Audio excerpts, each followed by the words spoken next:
for our festival day. And on our festival day, we are going to be demonstrating some sword fighting, yeah? But anybody can come out to the field and like slash at each other, go, you know, blah, blah, blah, blah. You don't do that. We are actually studying the various sword masters throughout Europe. And so we are going to demonstrate some of these examples of things we have learned from different sword masters, yeah? So what we are going to show you is not just things we have, you know, picked up on our own, but from actual studying sword masters from throughout Europe, yeah? Now the first one, are you ready? Yeah. The first one we are going to show you comes from Germany, we think. In all honesty, the person who wrote the book did not sign the book or say where they had written it, so we aren't entirely sure where they wrote it. But it is a book that is written in a combination of Latin and German. It was written somewhere between the year 1300 and 1350, and it involves a sword and a buckler as the weapons, yeah? So, it's 1350 to 1580 is 330 years old. 330? Right, 320 years old, yeah? Right. So this is an example from a book written about 1320. You talk about the three things. All right then. Well, maybe That's these our people audience want to already hear them. Tell them about them. Three things that are notable about this manual. First, it's the earliest European fencing manual we have. Number two, it was taught in a church school, not to knightly folks. It was for going on pilgrimage. Number three, the reason I like it, it's called the Walpurgis Fechtbook. And it shows a woman in skirts hiked up facing off against her priestly fencing master. So not only do we have proof that women did fight, they were obviously being trained to do so. All right then, let's go to it. We'll show you some quick in and dirty techniques. And you'll notice something about most of the stuff we do today is that it's quick and it's not like you see in the movies. We'll talk a little bit more about that later. Ready? Now for any maneuver I can do, there's also a counter. Okay. Yes, sir.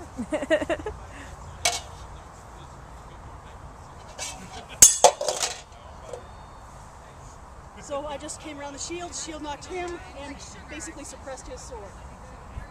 There are other things I can do too. If I get into the underarm, he gets what we call half shield. I can do some fake out moves.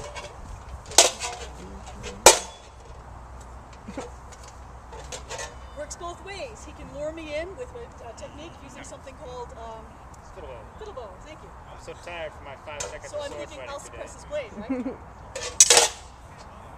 Or not. Now, going back to our first maneuvers about falling under the sword and shield, some very nice things that you can do. You can make those maneuvers even shorter, even faster.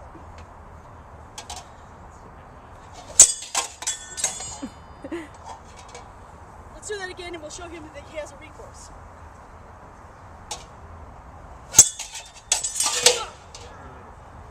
So he would basically come in and kick me in the middle of my spine.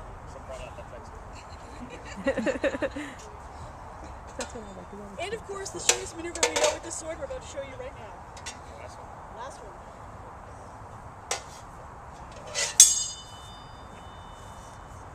This hopping. How I get past your wife very So that's where we're going to leave 133. I don't go fast. And we're going to move on to Falchion. Yeah.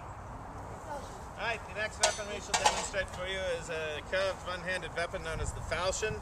We are going to do some examples from a swordmaster about 100 years ago, 1473, yeah?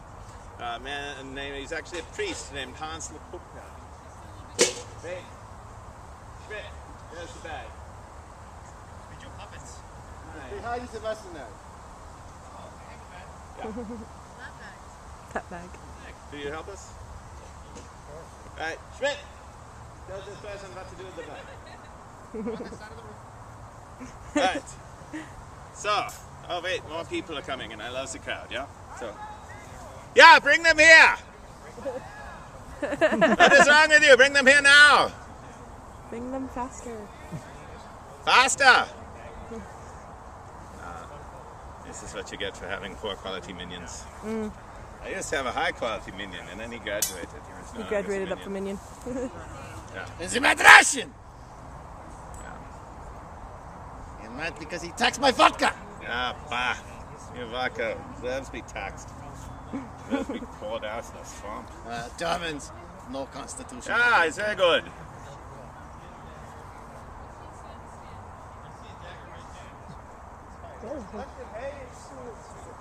It's very good to see you, yeah. Yeah. Oh, no, you're talking to them. I'm in the band today, yes. It's very strange. It happens. Sorry, good to see you. You have a new one? Yes. I had not heard this. Mary sends them cards on all the appropriate dates. Ah.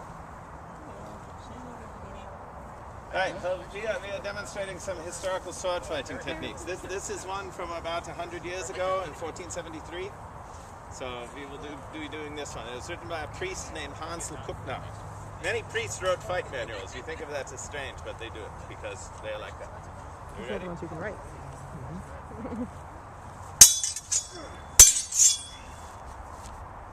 Alright, I will do the roll, yeah?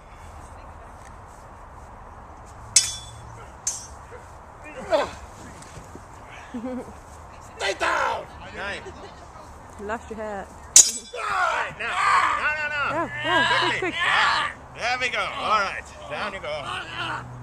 Alright, the manual written by a priest in 1473 says, have friends ready in the audience. You get him in an arm lock, throw him into a bag in the name of God, and then sit on him and play backgammon. What's backgammon? There's my backgammon set. Hello, there's my backgammon set. Yeah, very well, I will let you up. Alright. There's the schmaltzes. You need to go on diet. There's one schmaltz, there's the other schmaltz. We need more schmaltz. I think I know where he is. Can you hold this? Yeah, very well. Pick up sword. Yeah. Nine, please.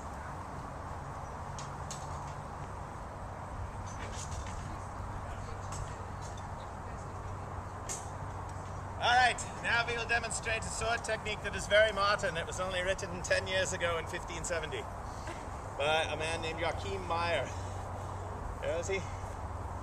Wasn't in Munich. Where is he? Who knows? You're the German. Yeah. Anyhow, a very modern sword technique for this sword, a German longsword, very proper German weapon. Now, if you are fighting someone in armor, you not fight this way. What you do is you go like this. And you would aim for the holes in his armor and then push it in with your other hand. Yeah? But, yes, this is another way to use it. Nice of you to demonstrate. There, you can use it as a warhammer to crush their skull or helmet or pull it out and hit them, yeah. But anyhow, we'll demonstrate some longsword from 1570, yeah? Wait, I fall again in this one.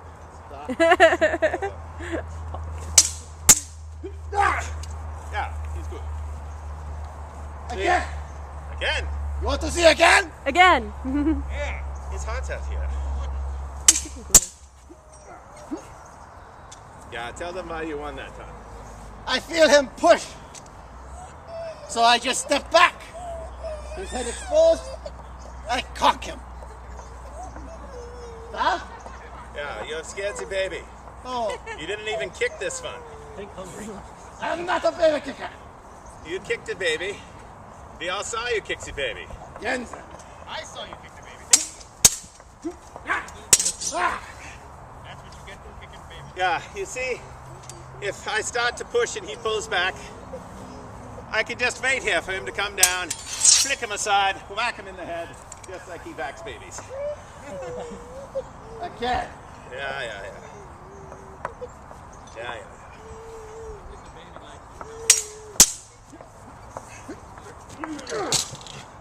Yeah. I'm still up. Yeah, well, one of the things to be aware of in these weapons is if you get too close, you can reach out and hurt someone. Yeah, they saw what happens from here. They don't need to see again. I like that one. All right, go back. All right, straight. Yeah. What are we doing? Body. All right, we have been showing you some German fighting because this is a German festival. But I happen to know there are some people who might be somewhat Italian here today, yeah? So we are going to show you some Italian sword fighting, yeah? Neither of us are Italian. Because Oh, in reality. I'm playing in English. Right. So the Italians wrote many sword manuals as well. And they are going to show you one from, let us see, 180 years ago, 1400, yeah? Sure. All right. Now, personally, being a good German fellow, I think these Italians are very sneaky. You just established that was Italian. Yes, I know. So, they do things like, if you cross swords, and you come over the other person's sword, what you do is you turn and tackle them. You might not think of this in a sword fight, but I am assured by Master Vadi that it works. At least the first time. At least the first time, yeah. And then there's another one where if you're in a nice stance like this, what you can do, you cross sword. If you push his sword up, you can just grab it and then stab them however you want. And of course, if he gets to drop on you and swings first, what you can do is block his sword like this and stab him in the face. I don't like any of these Italian maneuvers. I get stabbed, thrown. Yeah, alright. We'll show some other moves. Alright. Sticks. You think of the sword, we got sticks, yeah? Alright, 2 sticks. I'll use these. I will use this stick. Alright, Master Vadi in 1400 wrote, what do you do if you're walking down the road with 2 sticks in your hand and along comes someone with a spear? Also a stick. Also a stick. A stick with a nasty point. And he threatens you with the points. What you should do with your sticks is move them aside and come in and beat him. Yeah. Give me the spear. No.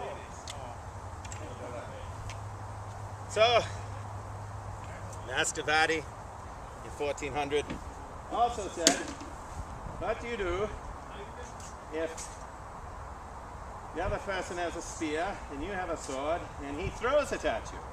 There aren't very many people who do this maneuver. It says you knock the spear out of the air and charge them.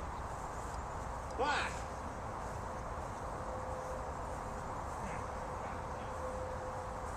he says, what do you do if the person has 2 spears and only throws one? It's better when I had the spear. I'm serious, he wrote this in 1400. Who knows what he was thinking?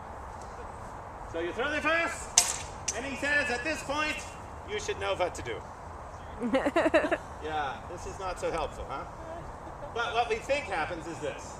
You knock aside the point and you come in, or the spear knocks his point and comes in. Because all of his techniques is knock aside the point and come in. So it is probably that same technique. But since 1400, 1473, I was thinking of that other fellow, not Vadi. Vadi was 1473. Fiore, that's 1400. Since 1473, we have wondered exactly what was meant by it. Alright, where were we? 1473. We finished 1400. We move on to the 1500s and stay in Italy. Well, this means you have to come out here. Yay! Here's only my life in this act. All change in 20 minutes. Alright. By 1570, when this manual was written by a man named de Grassi, the Italians had switched to this weapon, which is a much more flexible weapon, much faster than those stiffer big swords you saw before. Now, the reason they had switched had nothing to do with the swords. The reason they had switched is because the guns got good. And when the guns got good and the armor wasn't bulletproof, then you might as well be shot wearing street clothes. And so once you're wearing street clothes, a faster sword won the day, not a stronger sword. So, by 1570, a mere 10 years ago, stand over there,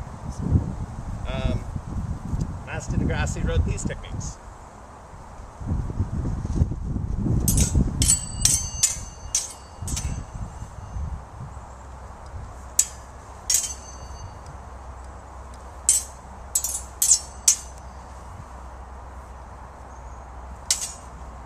Yeah, hook, hook.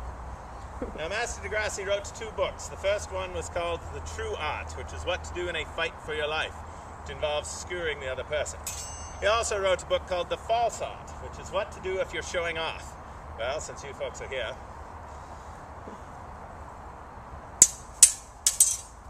Yeah.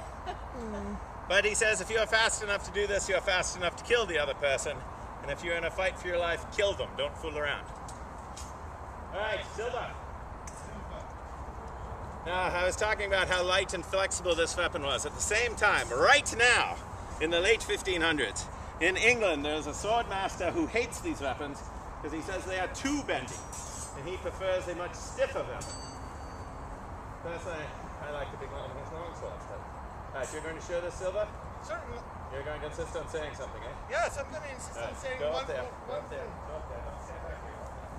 Alright, then in that case I will insist upon instructing them of something. First off is Silver developed a ward, correct? This ward was a defensive stance. You do not see this in movies. It is purely for defense. Wall of steel. It is like a wall of steel, as the woman has said. This maneuver, well, as we will see, is can be an effective defense. Well, there's a crowd over to that way too.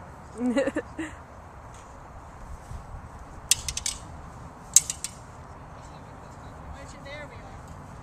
Now, you see, as much as it can be an effective defense, when you strike out, you can still be taken.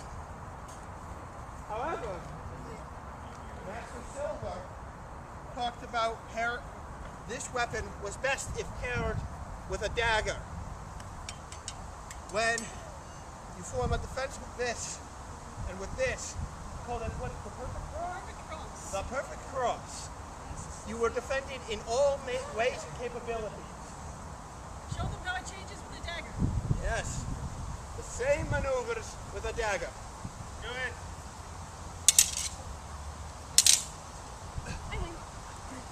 See, it allows her to be more versatile, and when I would normally have struck out and won against her, the dagger was able to defend.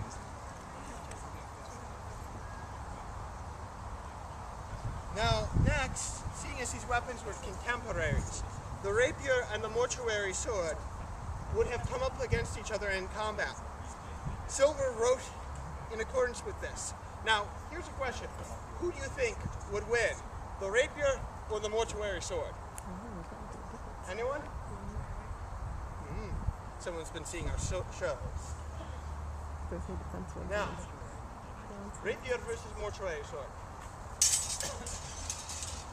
No. Yes, that you do. Now, with the ability of the dagger to add to the defense, she was able to lock my blade, which then takes away my advantage, my reach advantage. Yeah, more fighting. More fighting? Alright, next we will show you this nasty little weapon. This is the medieval can opener, yeah? Knights out of armor. It is very good if they are wearing the mail armor. You put it in between the links and you hammer on this end. Or if they are wearing the plate armor, you stick it under and you open them like a lobster, yeah? Now this is so horrifically dangerous we are not actually going to use it in a fight because, you know, this kills people. Instead we are going to use a slightly more round version so that we can live for our other shows today. Now we are going back to 1400, a whole 180 years ago, for some of Master Fiore, who I mentioned before. Fiore was very good at having mismatched weapons. What if you have a dagger and the other person has nothing at all?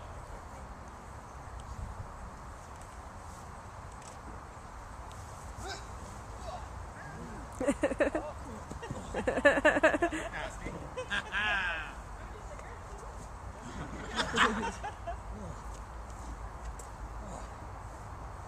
We also had what to do if you have a sword and the other person has a dagger.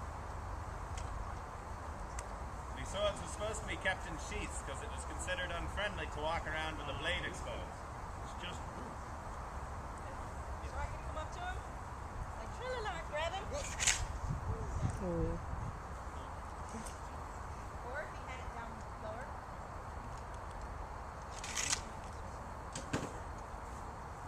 I come up, grab him. You win.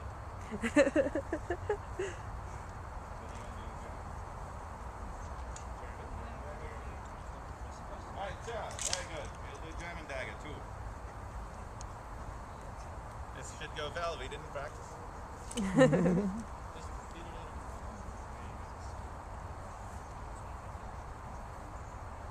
Good. Then what? Lawnmowers? I think lawnmowers.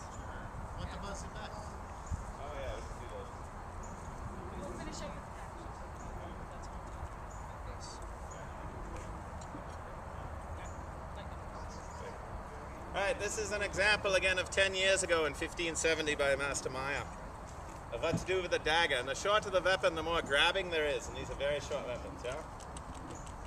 So what you can do, you can see if she grabs it, you're trying to draw your dagger, yeah? Yeah. You can stop her by grabbing her arm and then just chuck her on the ground. But then, of course, she is mad. And not the crazy kind, just the angry kind.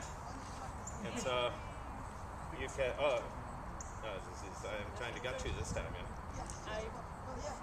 Alright, we'll skip to the end. On the ground a lot. That's what I remember. There you go, we'll skip to the end. You're attacking me then, downward then? I don't know. Do I do this to you? No? You do that to me. Yeah. Alright, you do that to me then. Yeah. Alright, what you do, you catch her hand, you grab her hand again, she goes down on the ground. Again. You okay? I'm good. Alright. He knows the counter to that? Alright, we do the counter. Oh, yeah. Yeah, never mind. Yeah, you do. You do. You do. Yeah. Like I said, we did not practice. It's good. They do practice. Yeah, that is it. That is bad for me. Yeah? Yeah. Alright. Send the lawnmowers out. Alright. 30 years ago, in 1550, a man, in my opinion, lost a bar fight and was forced to fight with sickles, or medieval lawnmowers. And he wrote down the techniques. A man named Paulus Hector Mayer. And Paulus Hector Mayer wrote 3 beautiful fight books. They are the most beautiful fight books of the 1500s. Full color illustrations, hundreds of pages long. Nobody knows how he paid for such great fight books other than he was executed for embezzlement. But this is his sickle technique.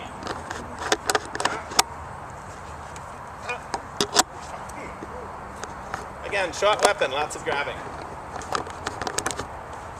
Ah! Oh! Right. Now, Mr. Mayer says that when this Schmidt fellow swings at me, I block and hit him in the face. He blocks, and then he says he skins my arm. It doesn't say block, it says hit him in the face. So I guess they have a lot of bloody arms in Munich. Glad I don't live in Munich. Now in this one it says he cuts off my hand, but I should block, which is good, and hit him in the face. And he blocks, it says, quote, he cuts at my loins. But it says I should block and hit him in the head. So then maybe you have a bloody arm in Munich, but at least you can still walk around, yeah? At least you have millions. Yeah. So, does anybody know what time it is? 10 of. 5 minutes to Van. Alright. We have to do other fights at Van. And I want some time for questions. Alright. We'll do our last nasty weapons. Alright. This is... Yeah, this is a weapon known as a bec de corbin, which means raven's beak, because they thought this looked like the beak of a bird. Who knows? I'm not going to argue with them, they're French. But this was an anti-armor weapon. You could use it to pound armor so that the armor was so dented that people couldn't move, and you could tie a rope to them, take them home to your castle, and hold them for ransom. Or you could just stab them with it, you could hook them with it, you could trip them with it, you could do almost anything with it. And we'll do a very short demo with this, showing many of the tricks with this weapon, yeah? Just stand over there, yeah? Okay. Alright.